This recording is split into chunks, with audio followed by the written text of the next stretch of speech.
Thank you for joining me on Ethocast. I'm Eddie Francis, and joining me, one of my colleagues from Greek University, Bailie White. She is a member of Alpha Delta Pi. She's also a speaker and a podcaster for women in their 20s. Bailie, how are you? I'm fantastic. So excited to be here. Yeah, so you joined the merry band a few months ago, and I'm going over your Greek University profile, and I saw something that just speaks to me. Just speaks to me. Personal branding. And so, Yes.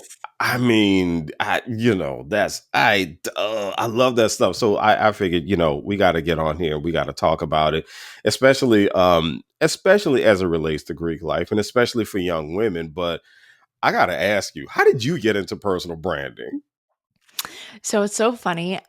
I was a PR major. I went to Western Kentucky University. I Okay. was a public relations major, but before then, and this is going to tell you like the time frame that I grew up in, but do you remember AIM? Like Yes. AOL Instant Messenger. Oh So I yeah. was the girl that like cared about my AIM profile and like the aesthetics of it and like what my font was. And then, it moved on to MySpace and I was the girl that had the perfect MySpace. And I was always the friend with the digital camera. And I was like, we're gonna have the best photos of Wait. Hold on. We gotta every go back to event. MySpace. Did you have music on your profile? Obviously, Okay. obviously. All right. I just loved it though. I loved all of those things. And then when I went to school, that's when I learned like the science behind it all. And I was like, Mhm. "Oh, okay. So like different colors and different font combinations or messaging and tones, like those evoke feelings and those feelings can persuade people or Yes. groups or can position a business in a marketplace competitively and all of those things." So, when it comes to the topic of personal branding, I will never forget this. I was in one of my first internships at an ad agency, and there was another intern. It was a guy, he was about my age, and he was like we were the same grade, but he was already really, really concerned, like far before I was, about like his personal brand for his resume. And I Mhm. remember hearing this was an on-campus internship. We had a like a advertising agency on campus. It's probably still there called Image West at Western Kentucky represent. But we had to like log X amount of hours every single week. And so I spent a lot of Mhm. time with this guy. And like Eddie for weeks, he was like freaking out over his resume branding and like what tone should I use and how should I write this. Oh man. And I was like, I just will never forget that. So I took two things away from like experiencing that with him is number Mhm. one, this is a relevant topic. Like this is something that we should care about. And especially, I mean, that was when I was in school, which I rushed Alpha Delta Pi 2013. And so Mhm. probably even more so now. But the second thing is that I really felt in my soul is that we also have to take this offline. Like it's very Yeah. important to have a personal brand online, but we also have to know how to take it offline because your personal brand is so much more than your resume or your LinkedIn or in 2024 your TikTok or whatever it is. Like who you are as a person is a Yeah. whole experience like in real life too. So that's kind of like how I got into the entire idea of personal branding. You are speaking my language so much so I have to tell you this. So part of my business is actually consulting people on their personal brands. Okay. Here's the thing. I actually did a podcast interview recently about this. And I think the podcast host almost spontaneously combusted because I said, you really don't need social media to have a great personal brand. Yup. And she goes, wait a minute now. And I said, social media is a powerful tool, but let's play this out. What if social media were to go away tomorrow? And you Absolutely. still have to go out there. You still have to be the business owner who attracts people. You still have to go get the job. You still have to create a social network in person with people. You're still going to need your brand in order to do that, Mhm. whether you have a social media profile or not. And so to hear you say that is really really cool, and it resonates so strongly with me. I actually got into it because I was a director of public relations at a university. And Cool. then I pivoted away from higher ed into job recruiting. And so I put those two together. And when I put those two together, I started to really, really get into personal branding. So, and I think what really got me invested in it was when I read an article by someone, and they said basically personal branding is complete BS because only rich people can do it. No. Exactly. So with that being said, here's my next question. For a college student, you work a lot with college students. For Mhm. them, where do you see their personal brand journeys beginning? Probably before they realize it. I feel Yep. like if you are Yep. listening to this podcast and if you are asking yourself, well, when will my personal branding journey begin? It's already begun. Like, Yeah. now. I have neighbors with teenage boys. So I'm a mom and my oldest is 3. So like we are not thinking about social media. But I'm curious. I'm like, how do y'all handle it like with teenagers? She's like, you know what? We are just really, driving it home that anything that is like online about you, boys, this is going to be out there forever. Like Yeah. just, you are 15, 16 years old now. Just imagine that what you're putting out into the world, imagine that being brought up at a job interview. And I think that maybe that's extreme, but I think that that should be something that everyone thinks about. Like if you're old enough to kind of be Hmm. thinking like, what is my personal brand? Um, I think some ideology is a little bit dated. So like when I was in school, online, maybe it was like, well, you better never have a red Solo cup in any photos that you post. Yeah. Or like in real life, maybe it was like, well, you can get a tattoo, but make sure that it can be covered by clothing. Yeah. If you're, High and I on feel like high on the some, shoulder or on the back yes, somewhere. Yeah. exactly, but never like if you're wearing a shirt, like it needs to be able to be covered or Yeah. whatever. I feel like maybe some of that's dated. Like It the is. idea behind it is still factual in that like Yeah. yes, how you choose to represent yourself online and in real life, Eddie, to your point, because I fully agree with you. I think that if social media were to go away tomorrow, you still have a personal brand. And so all of those things are going to affect you in your future. Because if you're a college student, you're thinking about that. It's going to affect your future, whether it's your future employer or maybe you become an entrepreneur or you get into sales or whatever, your future clients. So it's definitely something, if you're old enough to ask the question, it's already begun for you and you need to go ahead and start, thinking about it. I think you're wise if you're already thinking about your personal brand in college. Yeah. There was something that I read in one of your presentation descriptions, and it was for ownership, taking hold of your life, plus living out loud your own brand of beautiful. And you brought up this really interesting point in that presentation about when it comes to young women and their brands. Um, they tend to pay attention a lot to ambition. Like ambition becomes the thing, it seems, for a lot of Mhm. folks, especially though young women, I've noticed. So how do you see women managing the ambition that many of them nurture in college? I mean, how do they rein it in, or how do they let it flourish so that it is a healthy part of their personal brands? Yeah. I love that you pulled that out, because I love talking about that because here's the deal. I know you have listeners, both men and women. I know that. But Hmm. for men, that word ambition is oftentimes something that's they're proud of. Oh yeah, yeah, Ambition is masculine and it is yes. successful and it's, necessary and it demands Hmm. respect. To women, to some women, it's something that they're proud of, and to others, sometimes ambition can be a dirty word. There was actually a Harvard study that showed women associate their own ambition with egotism. Hmm. And so I love to point out the fact that, like, college women have ambition. Look at a sorority girl. Like she does so much. She does all of her sorority stuff, her philanthropy, her school, her internships, her friends, her boyfriend, her family. Like she balances so much just as a student alone. That is ambition.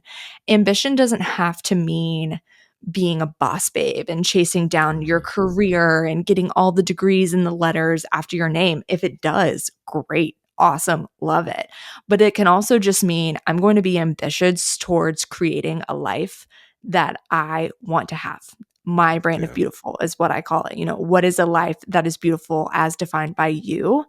And I love when we can really harness that female ambition into bringing that to life. And I love Hmm. get that's why, I mean, Eddie, like the energy when you're in a room and you're speaking, like I love when I can get in a room with women and have that conversation because they are.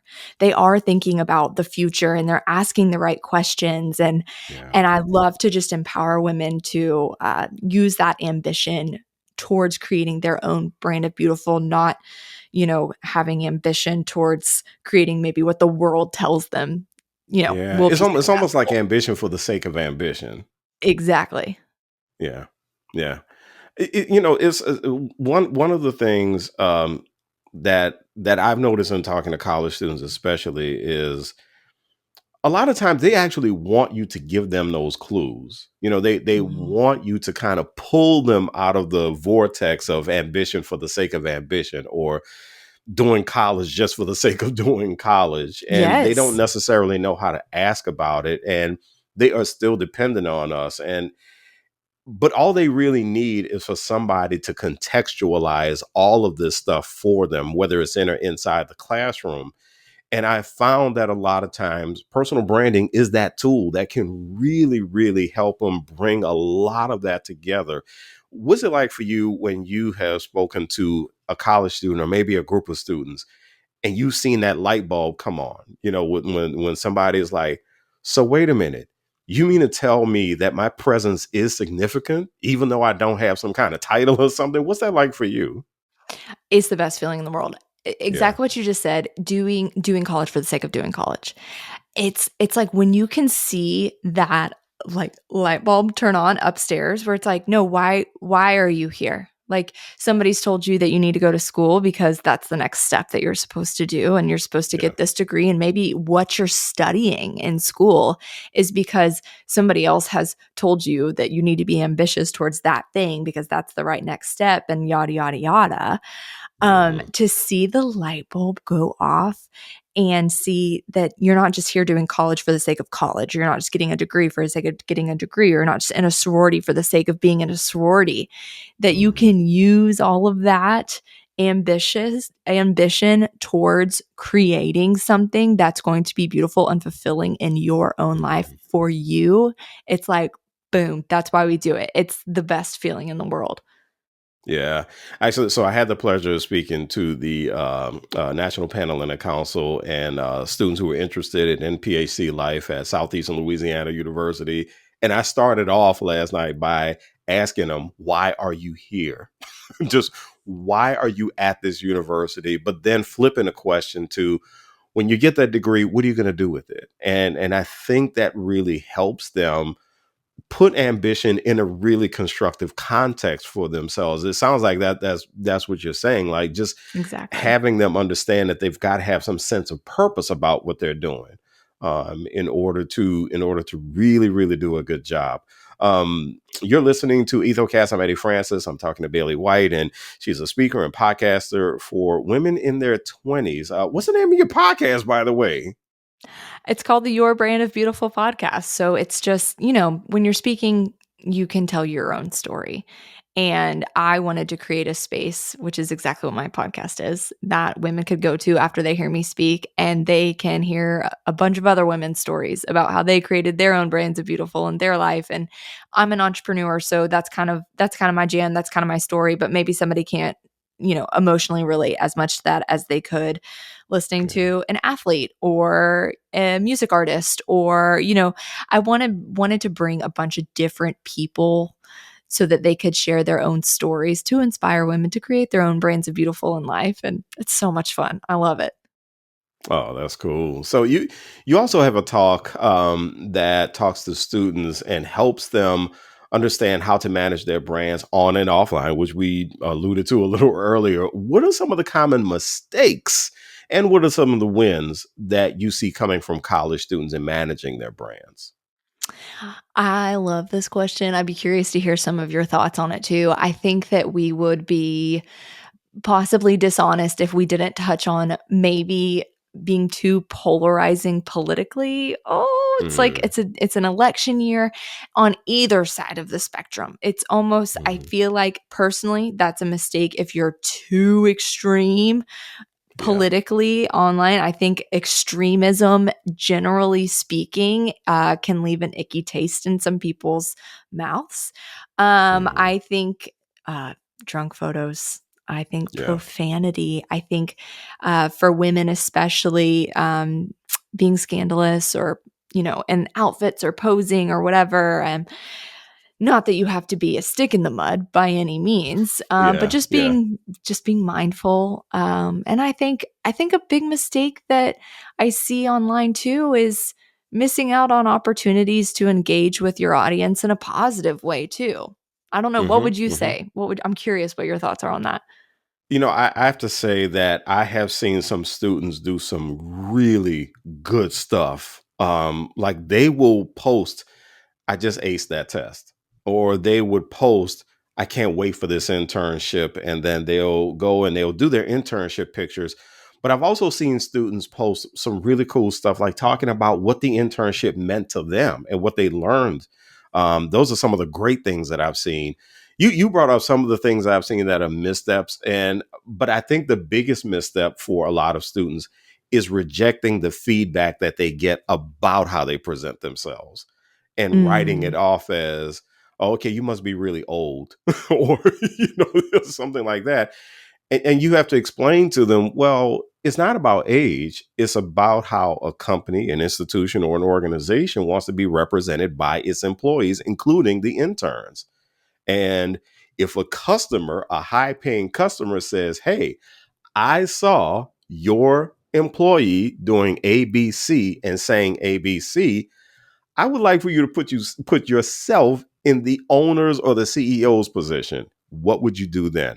And usually, Bailey, mhm, when I ask them that question, the conversation changes because now mhm, they have to think like a leader. And mhm. and I think that's probably one of the biggest personal branding missteps that I see students make is they will dismiss any kind of feedback that they get about someone saying, "Hey, listen, I understand you had a great time. I love to have a drink too. We love to have our We drinks. all love it. Mhm. I mean, I joke with people about the different days of the week that are dedicated to my favorite beverages, but I don't post it, Yeah. and Yeah. I'm 54. I have no reason not to post it, Yeah. but I still don't. Yeah. I still don't. So Mhm. that's what I'm thinking. I don't know. That's what I think of some of the things that I've seen, and I like to start with the wins because I do think that a lot of students feel beaten down by the feedback they get sometimes Yes, yes, and about their brands. Yeah. I noticed so many wins too. I 3 in particular jump out at me. One of them, kinda what you were alluding to earlier, sharing about your internships or whatever. Sharing in your journey, period, as a college student online is so beneficial. I'll give you a very specific example. Mm, There's this girl, I follow a lot of sorority women, just, after I speak with them and I get to know them, we'll follow each other on social media. And there's a lot of them that do this, but one girl really always sticks out to me. I don't think that she would mind me sharing this. She's this super sweet girl. She's an Alpha Delta Pi at Georgia Southern, and she wants to be in sports journalism. And she's mhm. been sharing about that and her journey and how she wants to be on ESPN and the things that she's doing at Georgia Southern. And do I have any connections to ESPN or sports journalism? No. But if I got in the room with somebody, she's going to be top of mind for me. Like I would mention Mm, her name in a room full of opportunities because every time I'm scrolling and I'm seeing her, I'm like, oh, there she is. Look how cute she is. She did the football game, yeah. this weekend. And other people are watching too. And the right person might be watching your journey. And they're just kind of keeping tabs. And they know that when you graduate, you're going to be on their mind when it comes to whatever it is you want to be doing. Yeah. I would like to address an age old question, something that has become an age old question, by the way. And I've had students ask me this. Do people really get jobs off LinkedIn? And as a former job recruiter, the answer is yes. Because I have recruited people on LinkedIn and I have invited them to interviews. I've asked for their resumes and I have hired, I think I two people. I've hired two people whose profiles I ran across on LinkedIn. There was one person, when I tell you hot pursuit, I saw her profile on LinkedIn and I reached out and I said, "Listen, I need you to interview for a job I have open. I need you to do it." And Bailey, I had to negotiate with her. I had to, which is one of the reasons I liked her. And I said, Mhm. okay, she's a tough negotiator. Sold. But yes, to answer an age old question that a lot of students have, yes, you can get hired from a really good LinkedIn profile. So we've settled I that. love that. No, that's good to hear. And you know what? Sometimes it's so overwhelming to it's like, "Oh, I need to be on this, platform and that platform. I need to make sure." There's so many things as a college student. But that's so good to hear that you and uh, talking about, saying maybe some of the mistakes or the missteps that college students take too, and people saying, "Oh, you're just old," or whatever that is. I I don't think so. Like I after college, I was a young entrepreneur and a young business owner myself. And I'll tell you, Eddie, there was a couple girls that I did not hire because maybe their online presence wasn't something that I Hmm. wanted to be affiliated with my company. And I was young, early 20s business owner and also offline too, because we're talking a lot about your personal brand offline as well. I remember going to an interview with a girl who was about my age. And I'll be totally honest, her outfit, there's a reason they call it business professional and it Hmm. was not.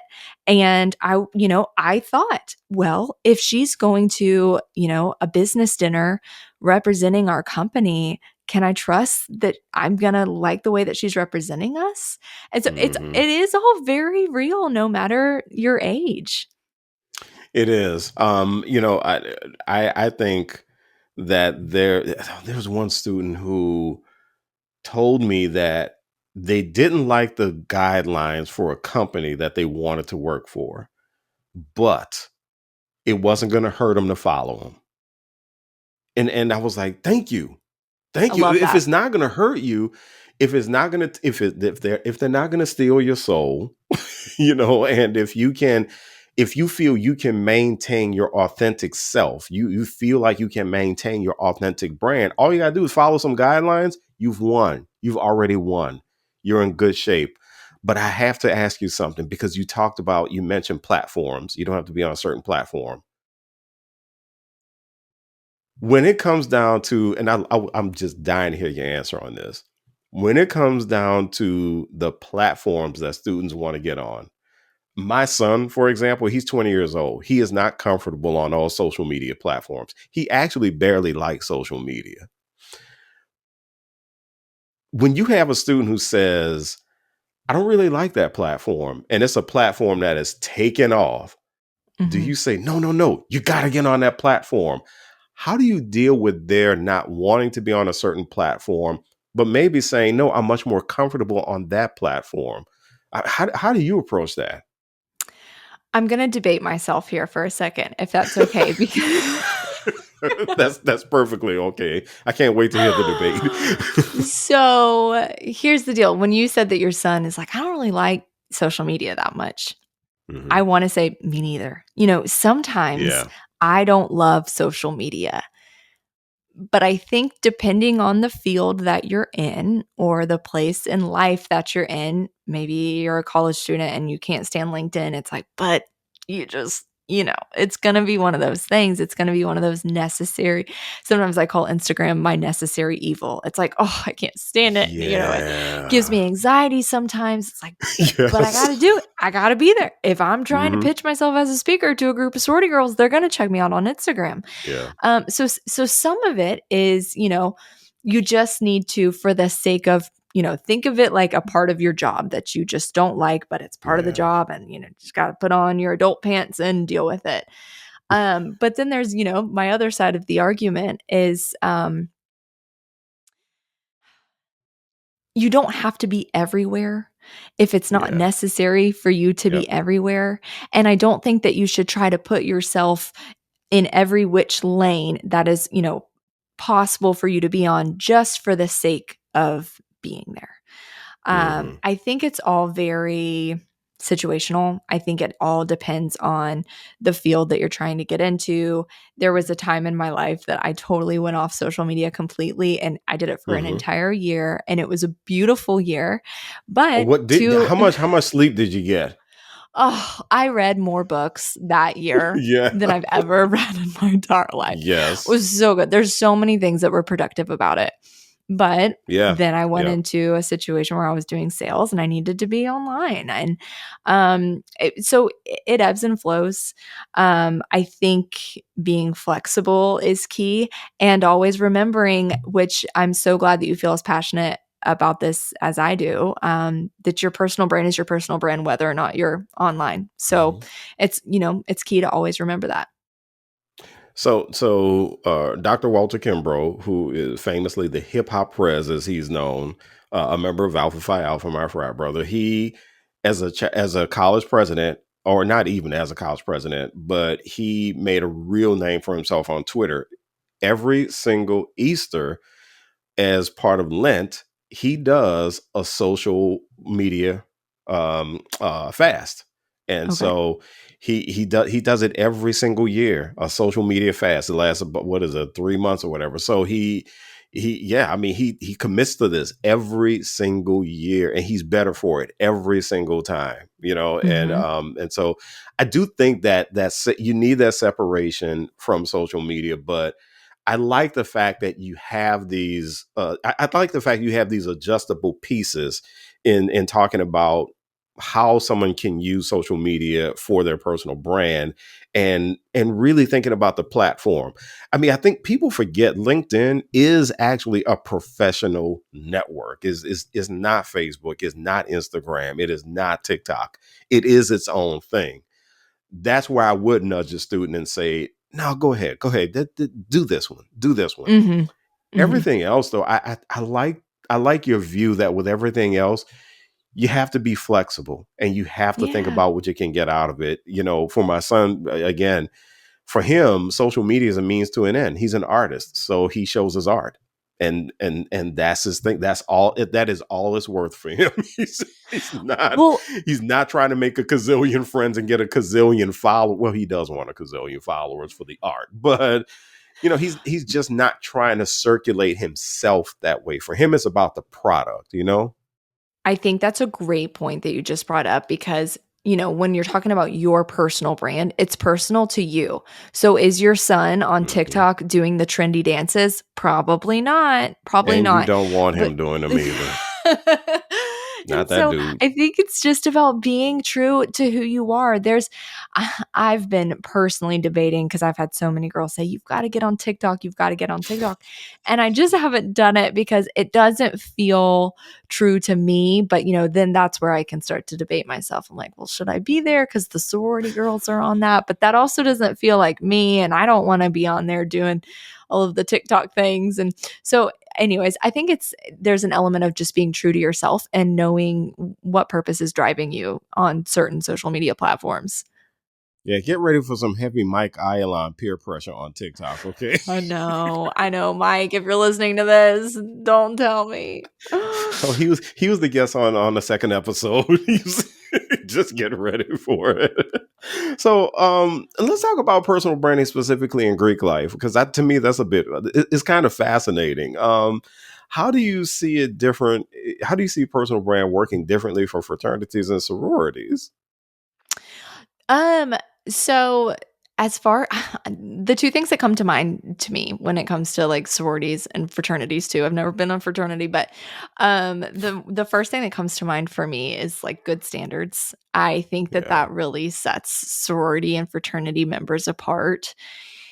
At the time, as a freshman in college, I thought it was the most annoying thing ever that I felt like there was a group of girls just like patrolling my social media and telling me I couldn't post certain things. I was like, it's not even that bad. Like, calm down. But in the end, I think that that's probably a good thing to have some standards and some guidelines. And then the other thing I think about when it comes to fraternity life and social media specifically is opportunity. It gives you an opportunity to showcase things about you. personally, because, your interests are what make you interesting, and you want to stand out to people on social media, and being a part of a sorority or a fraternity is going to allow that. And it's also going to show that you know what it's like to be part of something that's bigger than yourself. So when you're going to represent a company, even if it's as an intern, you can show that if you've been a part of a sorority or fraternity, you know what it's like to represent a larger organization, and you've been doing it Mhm. for however many years you've been a member of that organization. Yeah, yeah, yeah. That's yeah. I do. It does. I think you have that added thing with fraternities and sororities, right? You have the mission, you have the aims, the ideals, the principles, and all that stuff, and you're not really doing it for yourself anymore. I mean, you made this agreement to get into this organization called a sisterhood or a brotherhood, so now you got to worry about them too. So Exactly. You got to be a Bailey, team player. you got to be a team player. I said this to the group last night. If you're someone who describes yourself as not being a people person, you don't like people, maybe a fraternity or sorority is not the thing for you. You Yeah. might want to think about that. Bailey, if anybody wants to get in touch with you, how can they get in touch with you? I'm not on TikTok. Sorry, Mike. But I am on I'm on Instagram. That's where I'm the most active. You can connect with me on LinkedIn too. But I'm on Instagram. It's at Hey Bailie White, and my website is bailiewhite.com. My podcast is called the Your Brand of Beautiful podcast. You can come hang out with me anywhere else you can find me. Yep. All that information available in the show notes. So just have at it and get in contact with Bailey and hang out with her. Bailey White, member of Alpha Delta Pi, speaker and podcaster for women in their 20s. Thank you so much for joining me on Ethocast. Thank you so much for having me. I've been really looking forward to this, and this has been so much fun.